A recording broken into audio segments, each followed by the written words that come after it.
good afternoon to you, and welcome to today's edition of Joy Business Masterclass. Masterclass is powered by Joy Business and brought to us by Goyle. Goyle, good energy, Goyle, Yenara, Yedia. Masterclass comes your way every Wednesday at 1:30 p.m.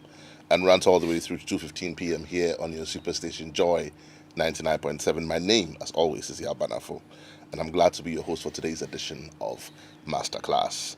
In the last couple of weeks, we've been talking about stakeholder engagement and stakeholder management with Latif Abubakar.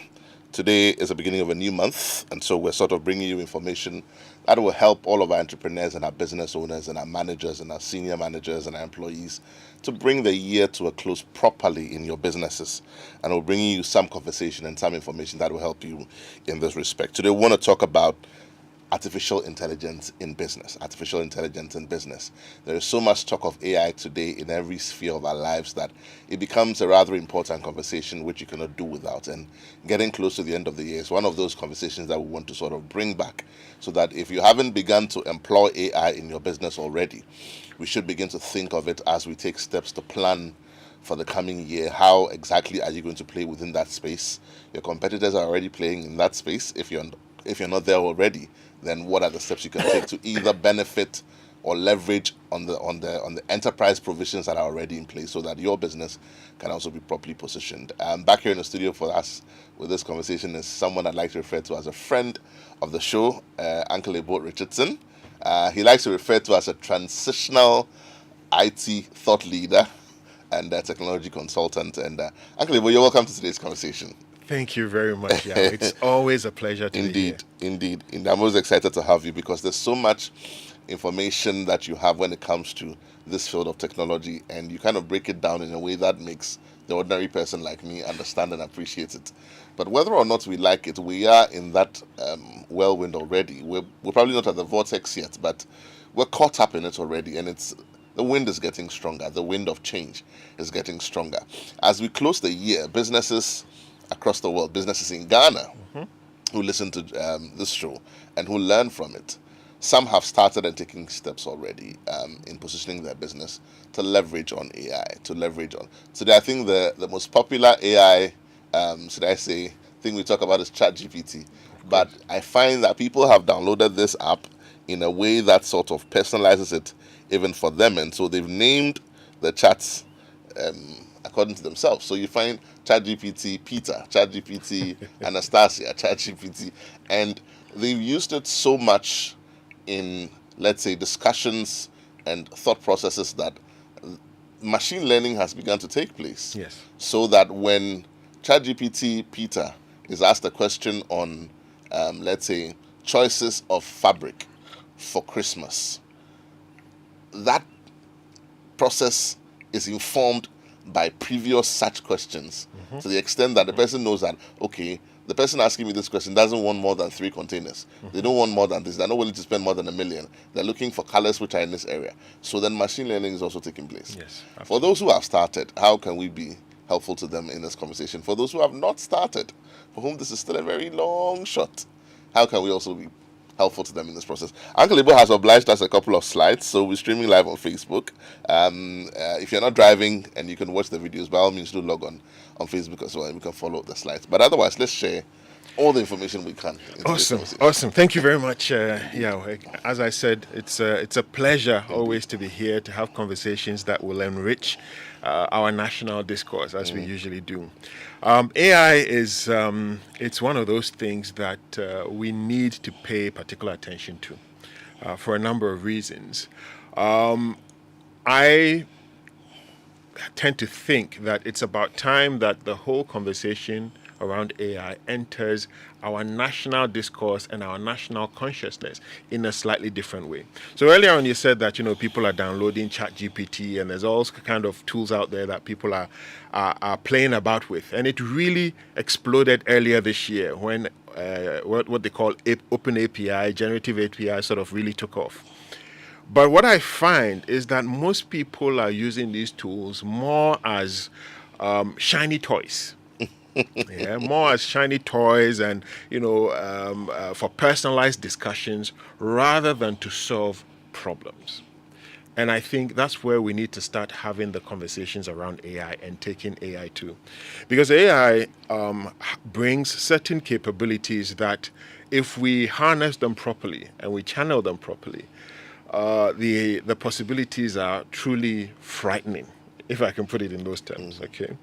And that's why I feel that these conversations, such as we're having here, such as are being held elsewhere, need to be had more and more so that we start to ask ourselves, how can we use this feature, this capability, to solve problems that will make an impact, a positive impact in all our lives.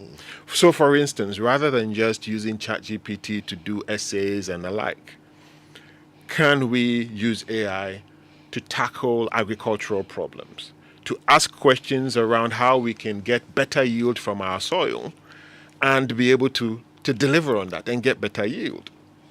Be able to feed our people better. It's about time we started asking those questions rather than, as I said earlier on, the shiny toy kind of thing where it's about how you can use it to answer certain questions or do a Google search in a different way or whatever. I think it's about time we shifted, and that's why these conversations are important. Now, AI.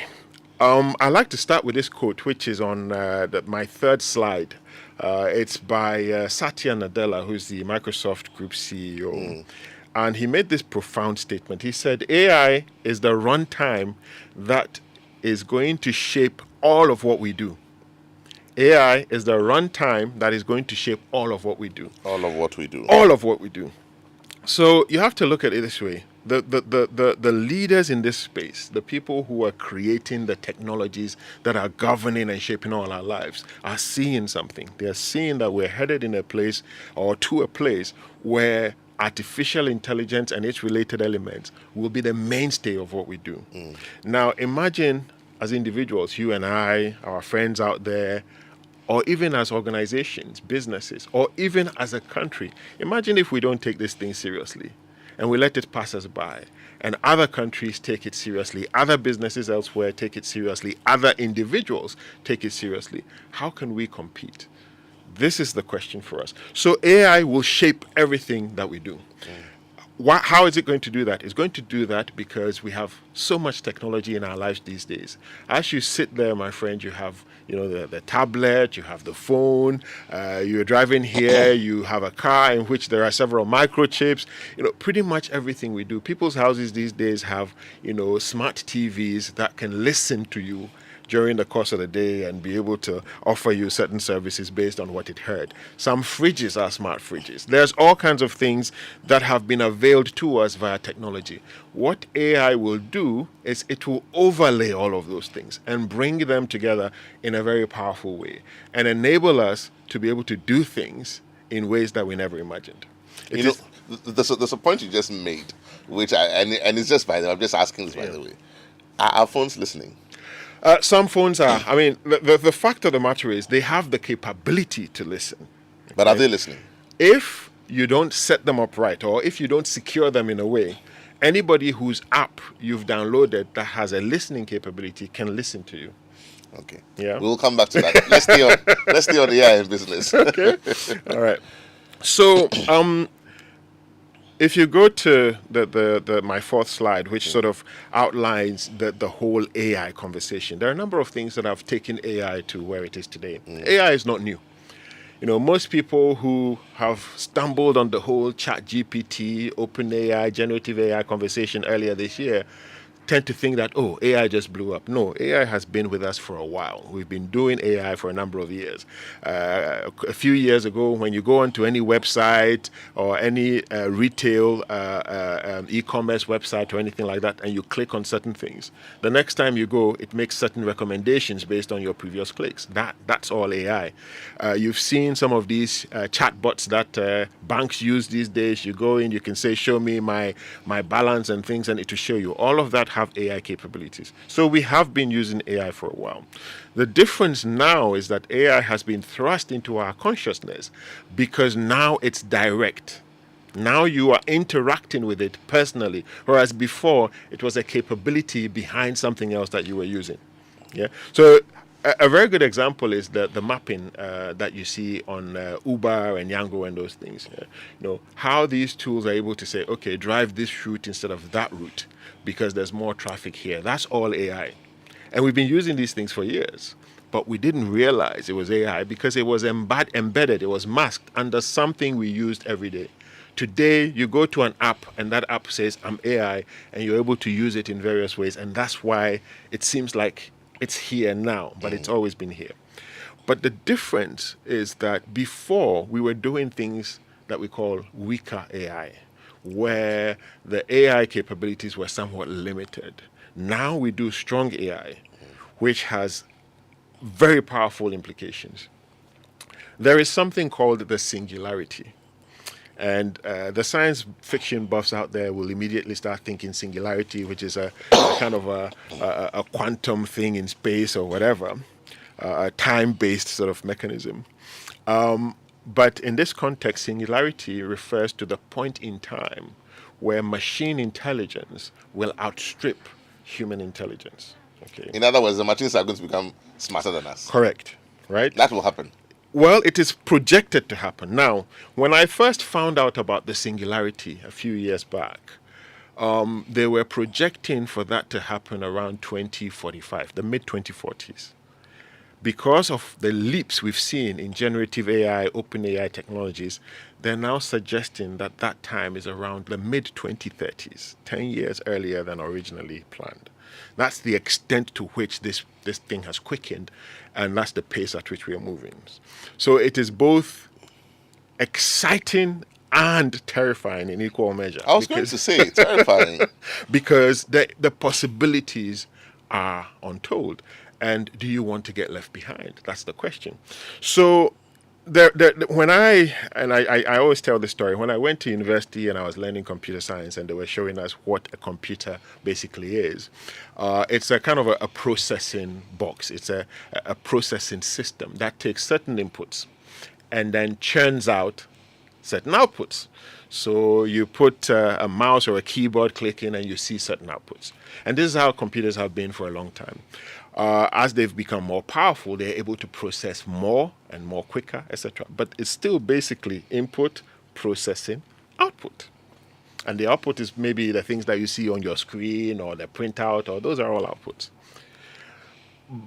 What defined the original computer system is the fact that everything it outputted was as a result of processing that we instructed it to do.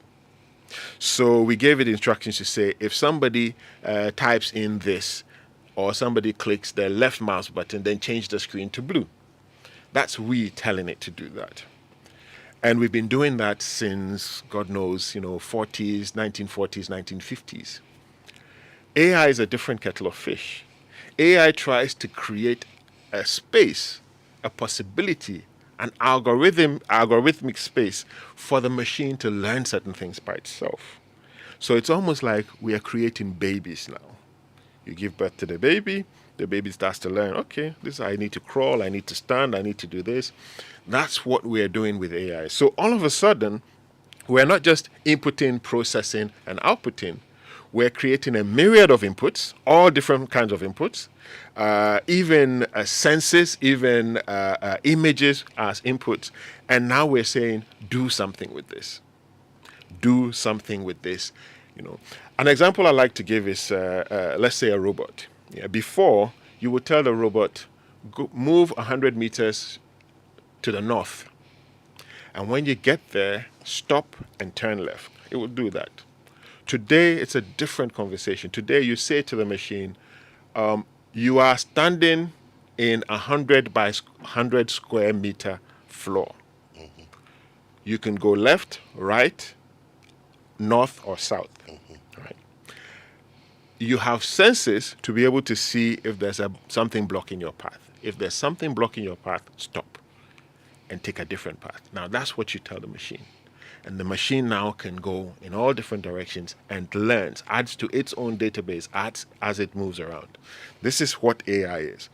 So if you think about it within that context, there are so many possibilities in terms of problem solving. I'm smiling because since I'm typing, I have a lot of questions, But please, please continue. So basically, this is where we've gotten to now. What has made this possible? There are a number of key things that have made this possible. The first one is the substantial increase in computer processing power. Yeah, I think the last time I was here, we spoke about something similar, and I said that in your hand, Yaw, is a phone, a simple, small device whose processing power is 100,000 times that of the Apollo computer that took man to the moon 50 something years ago. That machine in your hand is 100,000 times more powerful. And yet, the old one took us to the moon. Correct. So it just shows the power we've harnessed with computer technology. That means that now we can create more complex routines, we can give more complex instructions, and we can create an opportunity for AI to be real. Okay, so computing power is one of the key enablers of this AI conversation. The second one is massive expansion of storage. Because one of the key things AI needs a lot of is data. It learns from data. It's trained with data. So the more data is available, the more it can learn. Now, before, when I was a young man, or a young boy, I should say, we had these floppy disks. I don't know if you saw them. Yeah. And they could only Mavis contain, Beacon. 720 kilobytes of data. Today, in your hand, you can have a phone that has 1 terabyte of storage. Terabytes. And that's many, many, many, many times what you could do years back. So now we can store huge amounts of data. So we've essentially created the base for these AI machines to be able to learn. And in the format that it's required. Correct. Again, because, as you talk about it, I have a question I'll ask when we get interactive. But again, for businesses, what we're saying is that every day when you come to work and you open shop and you close at the end of the day, you are generating data, only that it's in a format that, let's say, the machine cannot learn because it's in raw format, it's in experience. Some are tangible, some are intangible. Your sales are recorded, times of attendance are recorded, number of customers, should I say, the types of customers, age distribution, disposable income. Is it more students than market women? Is it more whatever? So all of that data, we're saying that at some point it can be processed to recommend business decisions. Yes, absolutely. This is where we've gotten to. Now let me tell you an interesting story at this stage. So Rembrandt is one of the renowned historical artists, and those who are in that area, they celebrate him because of the masterpieces that he came up with. AI was used to create a replica of Rembrandt.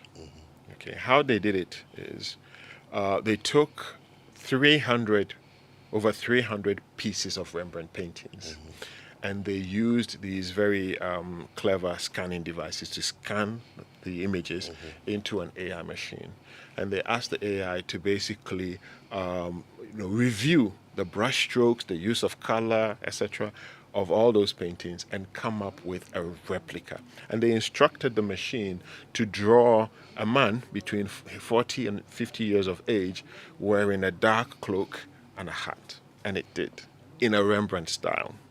And they went to an art exhibition and they put this painting up there. And they invited Rembrandt experts the world over to come and, observe the paintings and make comments. And they all swore that that painting they saw was a Rembrandt. They also, the only thing is they hadn't seen it before, so they could not place it where they'd seen it or what it was called, but they said, no, this is definitely a Rembrandt, until they were told that it's actually an AI drawn or AI painted image. They were stunned. 2 words come to my mind right now. Exciting and terrifying. No, but this is the reality now. This is where we've gotten to, and this is why we need to pay attention. It's no longer just a shiny toy.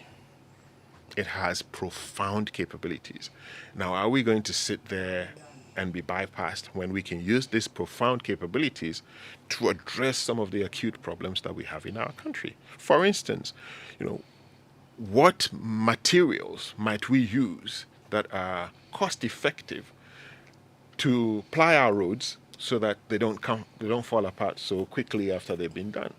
Right? I know there are other No, factors that go into that. even as you're talking, I'm looking at my mind is going somewhere else. But I'm even thinking about, the biggest problem we're dealing with now, the Akosombo, thing. Yes. And I'm thinking if we put all that data going back 10 years, linking it to what happens with the Burkina Faso process and all of that, do you think that AI could be able to tell us that instead of going through this every year, consider this other area and you can spill through? I'm just thinking out of the box, Yeah, of course. I think there is already enough intelligence out there, based on what I've heard certain experts, professors Right. say, etc., that we can leverage. But certainly, an AI situation or AI capability can give you an opportunity to do scenarios, actual scenarios that you can then take decisions on around this sort of thing, these sort of scenarios. So there are possibilities, there are opportunities for us to apply these tools to address real problems, rather than, as I said, just using them to embellish some of our own little wins. If I understand you, I'm a business owner and I'm listening to you. What I hear you say is that if you put AI in one part of the let's say plain sheet, and you put man and his brain on another part, what we're saying is that through machine learning, the AI process is able to churn out results without the trappings of humanity, i.e., fatigue, i.e., aging, i.e., forgetfulness at some point, i.e., the deterioration of our cells, our mood swings, our hormones, all the things that cause us to function less optimally than we should. We're saying those trappings are absent from the AI process, and this is one of the reasons why its output will far out, exceed that of humanity at some point. Yes. Is this the thought process? No, yeah, for sure it is, and it's essentially comes down to merging what the human elements that we would want to preserve. That human touch that makes a connection for all of us. The parts that it will take machines maybe another 100 years to perfect, with the machine part, which it has already mastered and it outdoes us, every single day. It's about bringing a blend of those two. Okay, I'll give you another example. One of the interesting things that I learned about 2-3 years ago related to the competition between Netflix and Disney. Okay, Disney decided to go into streaming business the same way that Netflix has been doing for years. Now, Netflix, because they had gone all over the world, they had millions of subscribers, and they were doing really well, decided to deploy AI to learn from its user base in different jurisdictions and be able to create suitable, specific, targeted programming for people in those jurisdictions. So, for instance, it would learn that in Ghana, they like comedy. For instance, or that in South Africa they love drama, or documentaries, and then they figure out, okay, if that's what you love, we're going to give you more of that. So it was very targeted, and to a certain extent, it was successful. But after a while, they started seeing a drop in their utilization, in how people watch their programming, whilst Disney's was on the rise. So a question was posed: what happened here? And then it was realized that human beings, being human beings, sometimes bring an X factor that you can't always predict. The people had been watching the same programs and grown tired of it. So now they wanted something different. Whereas Disney was using human exposure experience to be able to create different and more dynamic programming in different jurisdictions. So people start saying, I've seen this comedy, so I've seen a lot of comedy, let me try drama. Okay, so there's still a place for the human factor. Okay, but human capability going against the machines, the AI, in areas that the AI do much better: speed, processing efficiency, minimizing on errors, calculations, etc., we will lose every time. How do we find the right balance? If we say we're going to put, 5, experts, even professors, in a room and say they should work on what type of fertilizers might be the best for our type of soil in their farm plains so that we can improve our yield, they will do a good job. They're very smart people. but it will take them a while to garner all the research from around the world and be able to leverage that research and synthesize it and be able to say, okay, this is that, and maybe do simulations and testings, etc. It might take them all of, I don't know, a year or 6 months. But today we know that AI can do that same work in a matter of minutes. Minutes. Minutes. It saves time. Minutes. Time, which is a great resource for business as well. Correct. So why not do that? Why not use it that way and then deploy the human beings in other dimensions where they are required to bring more of a human touch? This is really the conversation now. So getting back on track with my slides, there's a couple more things that have really helped AI get to the point that it is. One is connectivity. Connectivity speeds have increased exponentially, and it has made the world a very small place. You can sit here and be chatting real time or doing a video call real time with your brother in Japan or whatever, because now we have these connectivity speeds. What that also means is that AI can work across very vast distances in a matter of seconds. Correct. Yeah? So that's created another opportunity for AI experience. The next one is more conducive programming languages. When I was learning to program, the programming languages that were there, you needed a degree to be able to program. Today, I'm a Java. no, Java was even after me. I was doing Modular 2 and Pascal and stuff.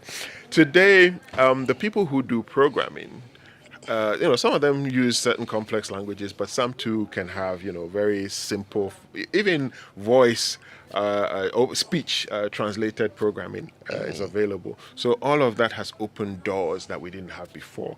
And then the final one is this. Yeah? The phone. Yes. Mobile devices. You see, if we didn't have mobile devices, AI would be a distance from you. You will be experiencing it on some machine somewhere. But because of where we are today, and because we have all these devices and they're personalized and they're touching us directly, we experience AI direct. It's to you. It's personalized. It's personalized. It's personalized and it's directly to you. It's targeted. And that gives a more powerful experience of AI than perhaps we would have had. So this is how we've ended up where we are today with AI. Now, I was reading this book called Competing in the Age of AI, and we are very much at the beginnings of the age of AI. It's by two Harvard business professors. And they also said something that I thought was very profound. Yeah, they said, AI is not only displacing human activity, it is also changing the very concept of the firm. Okay, so entire businesses will be turned around by the whole AI thing. That's what the future promises. Disruption. Yes, complete, total disruption. Okay, and I've been here before and I've spoken about digital transformation. And I've always said that digital transformation requires every organization to question itself and to ask itself if, within the context of where the world is and where the world is going, if the things that they are still doing are relevant, or if they need to change them around and do them a different way using technology as an enablement. That statement is not truer or has not been truer than it is today, because now AI is threatening to change things even further than the previous set of technologies did. This is where we are. So every organization today has to ask itself, how can we use AI to address our business problems? Because every business, what a business is you're solving a problem at a price. So now the way that you solve that problem has to change, because there are dynamics that have been thrown into the conversation that will mean that others will change the way that they're doing it, and they'll be faster, more efficient, more dynamic, more vibrant, Churning out more results than you are. So if you don't also apply similar tools and do things differently, then you might become irrelevant very quickly. Okay, so the very nature of the firm will change as a result of this AI conversation that we're having. We'll come back to this conversation on the firm, because I think it's a positive disruption that we should all kind of prepare for, and it's got various facets of it. Because if industry is producing at such speed, who's consuming? Which means that the consumer behavior is going to change as well. Exactly. There's just very many parts of it which we all need to sort of properly position ourselves. Correct. But Conversation is getting interesting. I want our listeners to be a part of it. We'll take a quick message from our sponsors. When we get back, we get interactive. Your favorite on-air business development program, Joy Business Masterclass, is in session, and you can interact with us on Facebook via the Joy 99.7 FM or Joy Business pages. If you tweet, the handle is at Joy 997 FM or at Joy Business GH. Don't forget to hashtag JB Masterclass. You can also call us on 0302 216541 or send your questions and contributions through to the WhatsApp number 0551 111997, and our facilitators will address your concerns. Attention everyone, class is in progress. Welcome back. If you've just tuned in, this is Masterclass. We're here in the studio with Abel Richardson, and we're talking about artificial intelligence in business. Phone lines are now open. Numbers to call 0302216541. That's 0302216541. You can also send us your comments on 05511119997. If you're driving, please do not text while you drive.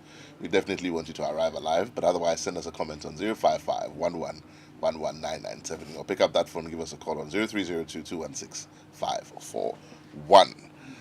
If you have a motor vehicle of any kind, then Goyle has some great news for you. What do you do when you run out of fuel in your vehicle? Do you just stop anywhere? If that's what you do, then please don't do that anymore. Let us introduce you to the good energy family and why you must be a part of it. Goyle Super XP Ron 95 and Diesel XP are the best quality fuels with high performance in town for your vehicle. Goyle Super XP Ron 95 is a high-grade fuel sold at the same price as normal fuel. Goyle's Diesel XP is low in sulfur, making it an eco-friendly option for your vehicle. And with over 440 stations across the nation, we ask that you join the family that rewards you with the quality for an energized driving experience. Goyle, good energy. Goyle, Yenara, Yedia. Phone lines are open. Numbers to call 0302216541, or you can send us your comments on 05511119997. I've got a comment on social media. Please add your name for me when you send your comment so that we can... Yes, I've got this one. Is from Kobe. Kobe says, I'm actually listening from Japan right now. Technology, AI, is reducing the world to one common community. Thank you, Kobe, all the way from Japan. Kobe, please, how do I say how are you in the language that is in the place where you are before I show my ignorance? You can text that answer back. I've got Francis from Oyarifa. Francis says, excellent discussion. Please hammer on how we in Africa can be an integral part of this AI revolution instead of just being users of a shining toy. And okay, well, in reacting to that, not just Africa, but Ghana. Yeah. You know, social media, we seem to be doing so well and consuming so much social media. True. Whether we're doing it right or not. And I think there's some statistics, maybe at some point you will share some of that, but very quick reaction to... No, I think he's absolutely spot on, and that's what I've been alluding to, since we started. Because ultimately, we need to create value. We need to be value creators rather than just consumers. Right. Okay? And to create value means using the tools to address problems, the problems that we have. And there are lots of them. We've given examples in agriculture, construction, even managing dams and floods and whatever. We've given a lot of examples, even just for Ghana alone, specifically. And these are areas that we can pay attention to, rather than using it more as, and I don't want to use that expression, shiny toy again, but more as sort of, consuming information. We're totally underutilizing it, consuming information. It's like having an iPhone and using it to take only pictures. Correct. And that's exactly it. Exactly. That's which is 100,000 times more powerful than the one that took somebody to the moon. So this is. So it's like you have the whole Apollo operation in your pocket. Correct. God help us. And yet you want to just do Facebook. So there's a whole conversation I think we need to have, and not just here in this forum, on this platform, but elsewhere. National dialogue. Correct. We need. How can we use these tools to tackle those areas that we've struggled with for a long time? Because these are extremely powerful tools. For a machine to create a Rembrandt that fools all the experts, the art experts who identify Rembrandts, that's power. that you can leverage in more useful ways as far as we're concerned. So these are some of the things that I think we need to do. And there are many examples of how AI is being used in many different domains. I was privileged to spend a few days in China and a few weeks ago. And I saw AI being used in a number of applications that were very, very impressive. And one of the ones that impressed me the most is at the port, where the harbor, where they take these containers off the ships and all that. And they've essentially created AI, which means that the vast majority of the installations at that port, can be either automated or handled in a remote way. Okay, so that you hardly have people at that facility creating unnecessary risk of injury, etc. The machines are able to do these things themselves. And they're doing it by themselves. And even where a human being has to be involved, they can work remotely. So you can work from home and offload them, the containers off the ship. It's just incredible. And I was privy to this. And I'm like, wow, these are... And it wasn't a documentary of the future. No. It was happening. I was there. You were there soon. Yes, they demoed it to me. I was there. So it's incredible. I mean, if you look at, a number of areas, customer services where we have virtual assistants, we have chatbots, we have sentiment analysis, finance, we have fraud detection, risk assessments, how you serve better, healthcare. You have medical image analysis where they can diagnose based on certain analysis that the AI does with imaging. Patient diagnosis, personalized treatment plans. It's incredible. The sort of applications that are being used in transportation. Predictive maintenance, self-driving vehicles. I've been talking about Airbus airplanes for a long time, where they have onboard machines, onboard computers, where these onboard computers, you can have 3 or 5. You only need one to fly the plane, depending on which type of plane, and yet they have all these backups. But the most impressive part is they can have the airplane flying in a mode where if the pilot tries to do something that the airplane feels is too, vigorous, or it might be dangerous or whatever, the airplane stops the pilot. Very soon, we will all become pilots. So, a good afternoon to my pilot friends, Captain Safon. A very good afternoon to you. But very soon, I think that it's going to be interesting. Yeah, really interesting. It is. Let me ask this question though, bringing it back home.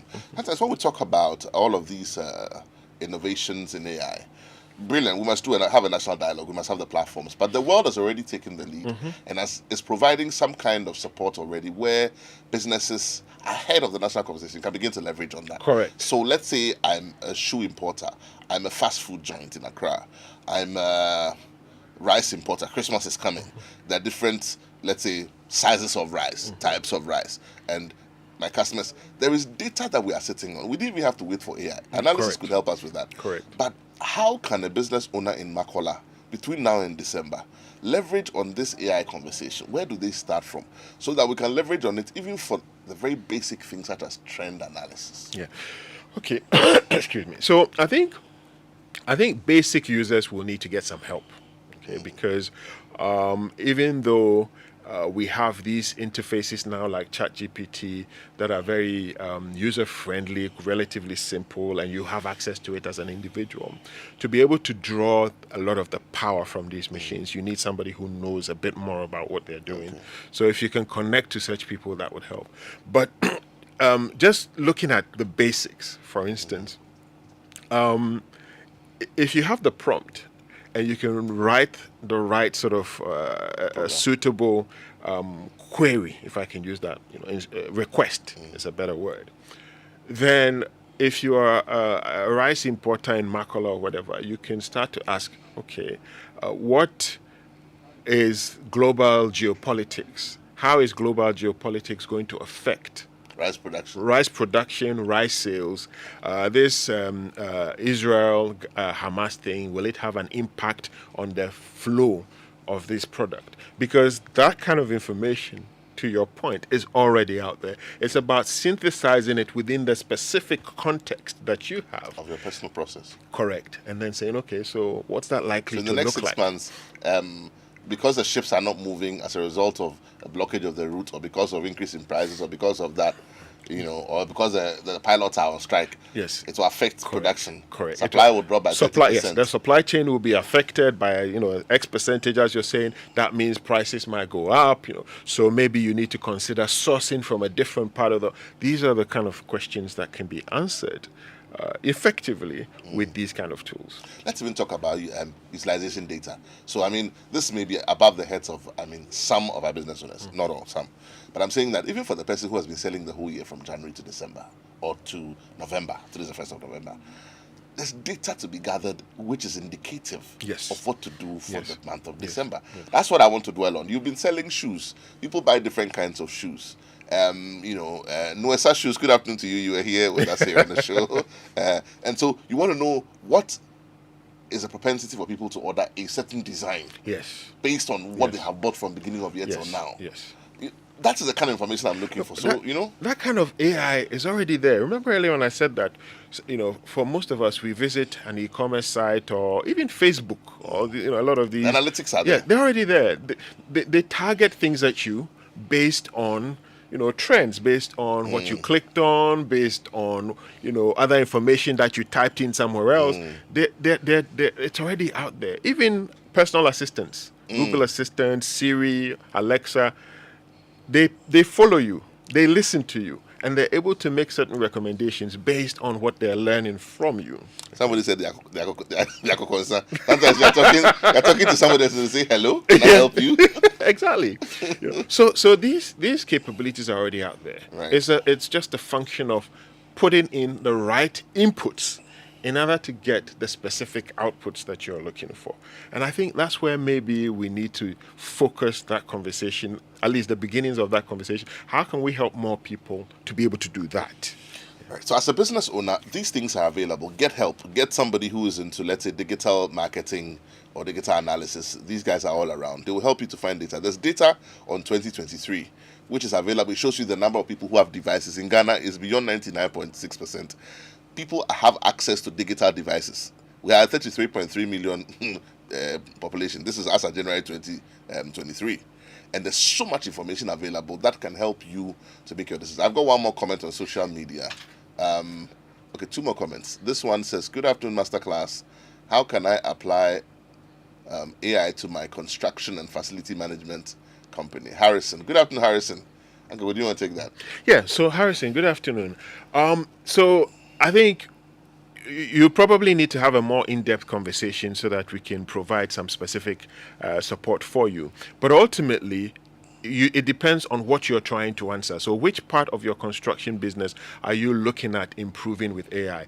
Is it the materials?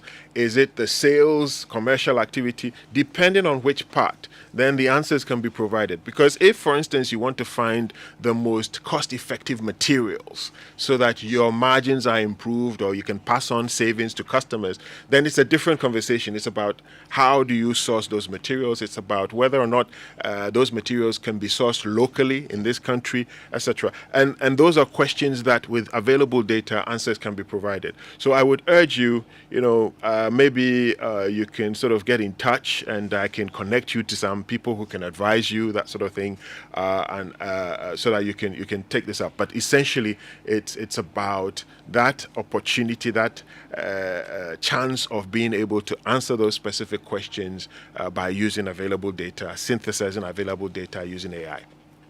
Okay, I'm just going to try and see if I can share quickly some of this information. And this is available online. It says the state of the digital economy in Ghana in 2023. Ghana's total population is 33.8 million in January. Mm-hmm. Of this number, there were 23.05 million internet users in Ghana at the start of 2023, when internet penetration stood at 68.2%. Ghana was home to some 6.6 million social media users, equating to 19.5% of the total population. A total of 43.88 million cellular connections. So the number of cellular connections exceeds the total population. Yes. Which means that some people have more than one device. Well, you have more than one. I'm holding just one here. But I suppose the point we're making is that we're already there in that space. So instead of using it for just entertainment, and should I say minimalistic things at this point, let's begin to leverage on it for our businesses so that we can make better business decisions, grow our businesses, and compete properly in the world that we're in today. Because otherwise, we're going to lose out. Correct. And I mean the statistics that you mentioned they are profound, and I also have access to them here. I was going to mention some of them myself. Please go ahead. I'll come to that in a minute. Earlier on, remember I said that one of the powerful developments that has enabled AI to take such a hold on us is mobile devices. The fact that the experience comes directly to you. It's personal. It's in your hand. Yeah. Okay. And the information that you just shared with us really crystallizes that. It tells us that we've gotten to a point where mobile device penetration is so high that literally you can share things with almost the whole country all at once, right? This is where we've gotten to. Happening live. Yes. Of course, there are parts of our country, more rural in nature that may not necessarily have that high level of penetration, but it's still profound, the numbers we're talking about. So why limit us to just limited usage of these capabilities? I have here use of online financial services. We've been talking about financial inclusion and the fact that it's challenged, etc. But if you look at these percentages, we're on the up. Just online financial services alone is around 14%, right? And that's growing. That means that with all these competition that we have in this space, more and more of people will be brought in. I think if you include the likes of Momo and MTN, that number jumps to a huge amount, because your grandma in the village is also receiving Momo from Interestingly, you can do WhatsApp and Momo, but everything else, we don't know how to do it. AI and business here on Masterclass with Richardson. Actually, thank you so much we can never finish this conversation, but God willing, we come your way with another exciting edition of Masterclass. Thank you for joining us. We'll